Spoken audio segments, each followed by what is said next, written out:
खुलुमबाय गोजोन फुंबिलिनि गासिबो बड'लेण्ड बुब्लिनि अनसायगिरिफोरखौ बरायग्रोबाय।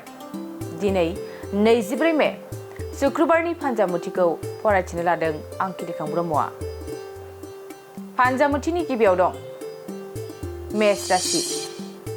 आखायाव रां रुफा जोबस्रांलांनो हागौ, जार्लायाव गोग्लैनो गोनां जानो हागौ, गाज्रि सान। वृष राशि। गोसो थोनायनि बान्दोआ गोरा जागोन, गोजोन खुसिनि सान जागोन। मिथुन राशि।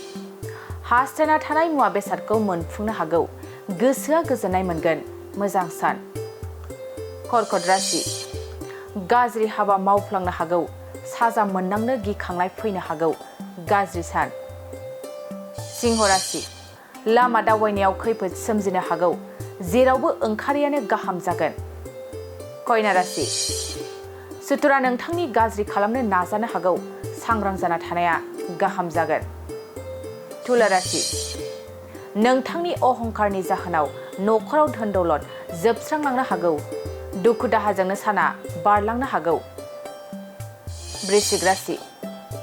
लोगोथिनि गेजेराव सोमोन्दोआ गोरा जानो हागौ, रंजा खुसिनि सान जागोन। धनु राशि।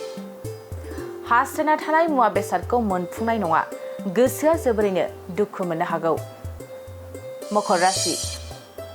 समाजनि मोजां हाबा मावनानै बयजोंबो मान होजानो हागौ, मोजां सान जागोन। कुम्भ राशि। मावनो लानाय खामानिया जाफुंनो हागौ, गोसोआ रंजाखांगोन, मोजां सान। मीन राशि।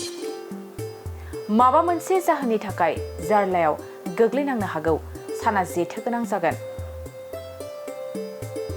दिनै सानसेनि राशि फरायथिनायाबो एसेनोसै। आसा खालामो नोंथांनि दिनैनि साना मोजाङै मोजां थांगोन, बेखौ बड'लेण्ड बुब्लि नखरनिफ्राय मिजिंथिबाय। गोजोन्थों। मोनसे गोजोनथाव खौरां। नोंथाङा नोंथांनि न'खौ समायना रमायना जोंख्लाब माख्लाब खालामनो गोसो दं नामा?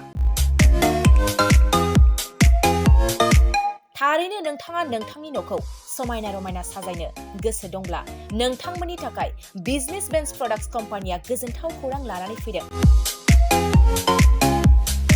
गोदान बोसोर रंजालि बैसागु फोरबोजों लोब्बा लाखिनानै बेन्स प्रडाक्ट्स कम्पानिया नोंथांमोननि थाखाय अफार होनाय जादों।